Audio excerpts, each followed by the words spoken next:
then who takes care of the caregivers?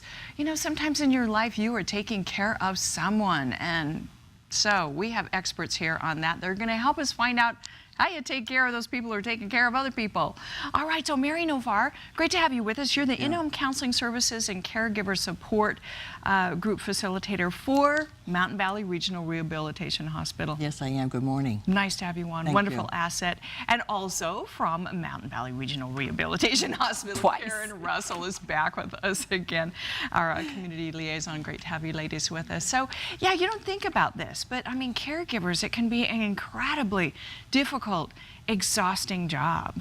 I just had a senior dog who passed away, and I mean, it's, you know, but in some way it's a comparison because there's so much work that goes in at those last times, you know, to take care of people. Not only the day-to-day things you need to do, feed them, dress them, help them in the restroom and the bathroom, but you also become emotionally involved in making sure that they're not stressed, that they're able to see that you are there for them so that they don't feel they're taking advantage of you, because one of the things that happens with clients is that they feel guilty that the caregiver has to give up some of their life to take care of them. I can see that. So the dynamic becomes stressful on both sides.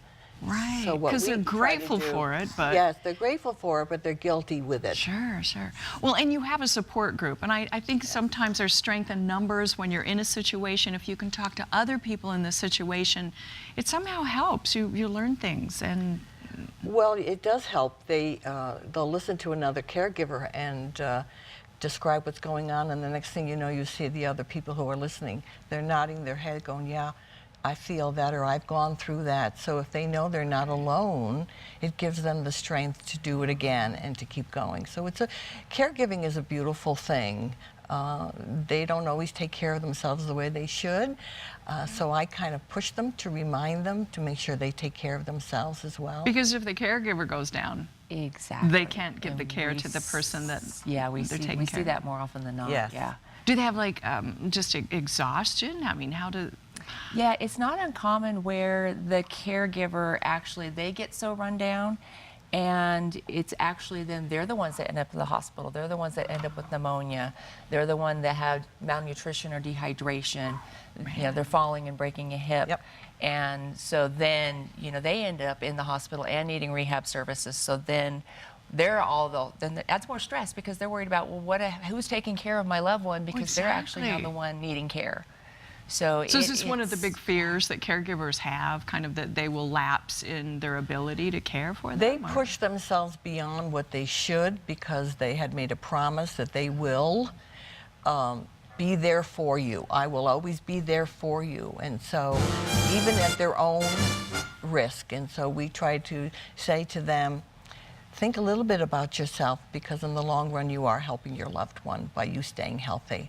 Now, when you talk caregiver, obviously there are caregivers that are paid to help, but this is true for paid ones as well, or just family, friends, you know, the relatives surrounding someone, would you say? Well, go ahead. Well, the paid caregivers, they typically, most situations, they get a break. So they're generally in shifts. So generally a paid caregiver is someone that you're going to have come in for 2 hours, 4 hours, 8 hours, whatever your needs are. Right. So they're not there 24/7.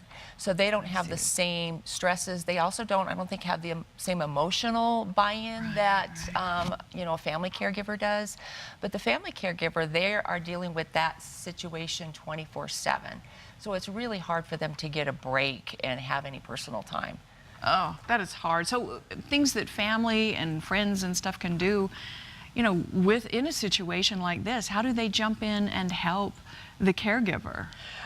Well, they'd have to be honest and say, I'm coming in on Tuesday from 9 until 11, and you're going to go take a nap, or you're going to go shopping, or you're going to go to the movies, and I will be in charge for a couple of hours. Wow. And so they just need to step in and say, okay, I know what to do, or you can leave me a list and I'll make sure that I do it, because I want to give you a gift.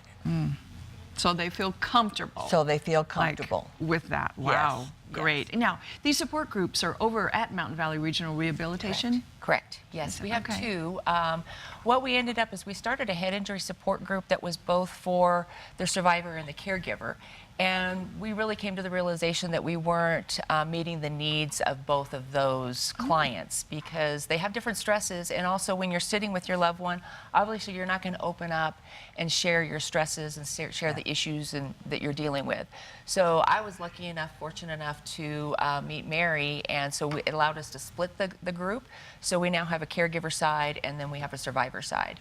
The caregiver side, we've really kind of opened up to anybody that is a caregiver of a loved one, because whether it's a head injury, Parkinson's, dementia, you're dealing with the same issues and same stresses. So, Absolutely. yeah. Wow. And so there's in-home services available from Mountain Valley Regional as well. that kind of We thing? offer skilled, so we offer medical services. So when a patient discharges, we have home health therapists that come in and do therapy at home, nurses at home.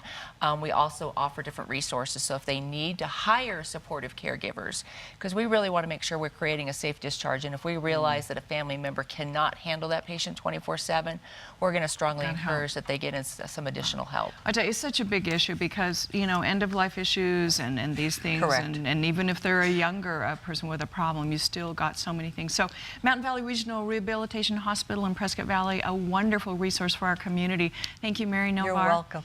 Also, You're welcome. Karen Russell, great information, because I know there's a lot of them out there. Yes. Thank you.